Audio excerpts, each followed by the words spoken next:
Hello बच्चों। तो कैसे हो आप लोग? आप लोग तो हमेशा ही अच्छे ही होते हो। तो आज हम लोग पढ़ने वाले हैं संतृप्त एवं असंतृप्त कार्बन यौगिक। पिछले वीडियो में हम लोगों ने पढ़ा था कार्बन एवं उसके यौगिक के बारे में।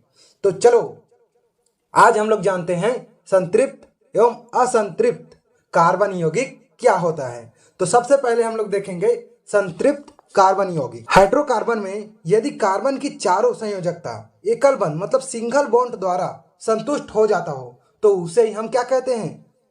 संतृप्त हाइड्रोकार्बन कहते हैं, मतलब सैचुरेटेड कंपाउंड कहते हैं। इतना में आप लोगों को समझ नहीं आया होगा, तो चलो एक एग्जांपल देखते हैं।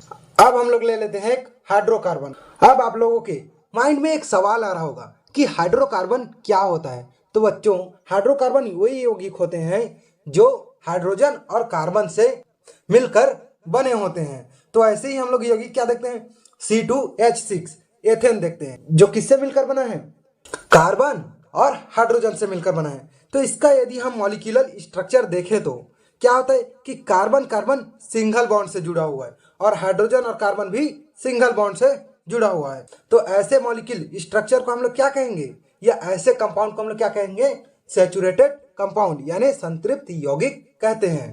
अब हम लोग देखते हैं अनसैचुरेटेड कंपाउंड मतलब असंतृप्त यौगिक क्या होता है। हाइड्रोकार्बन में यदि कार्बन की चारों संयोजकता एकल बॉन्ड मतलब सिंगल बॉन्ड से संतुष्ट ना होकर डबल बॉन्ड और ट्रिपल बॉन्ड से संतुष्ट होता हो, वैसे कंपाउंड को ही हम लोग क्या कहते हैं? अनसैचुरेटेड कंपाउंड कहते हैं। अब इसका भी हम लोग एक एग्जांपल देख लेते हैं, जैसे कि एथीन और एथाइन। इन दोनों का यदि हम लोग मॉलिक्यूलर स्ट्रक्चर देखें तो क्या होता है? कार्बन कार्बन डबल बॉन्ड और कार्बन कार्बन ट्रिपल बॉन्ड से जुड़े होते हैं। एथाइन किससे जुड़ा होगा? ट्रिपल बॉन्ड से कार्बन कार्बन से जुड़ा होगा, और एथीन डबल बॉन्ड से कार्बन कार्बन से जुड़ा होगा, और हाइड्रोजन और कार्बन सिंगल बॉन्ड से जुड़ा होगा। तो ऐसे मॉलिक्यूलर स्ट्रक्चर या ऐसे कार्बन कंपाउंड को हम लोग क्या कहते हैं? अनसैचुरेटेड कार्बन कंपाउंड कहते हैं, मतलब असंतृप्त यौगिक कहते हैं। आप लोगों ने एक चीज नोटिस किया होगा कि कार्बन की संख्या वही है, लेकिन हाइड्रोजन की संख्या में क्या हो रहा है? कमी हो रहा है, क्योंकि एक बॉन्ड फॉर्मेशन करने के लिए कितना हाइड्रोजन की जरूरत हो रहा है? 2 हाइड्रोजन की जरूरत हो रहा है, जिससे कि एक बॉन्ड फॉर्मेशन हो सके। और हाइड्रोजन के पास क्या है? एक एक इलेक्ट्रॉन है, मतलब एक बॉन्ड फॉर्मेशन करने के लिए 2 इलेक्ट्रॉनों की जरूरत होती है। इसीलिए यहाँ पर हाइड्रोजन की संख्या में कमी हो रहा है।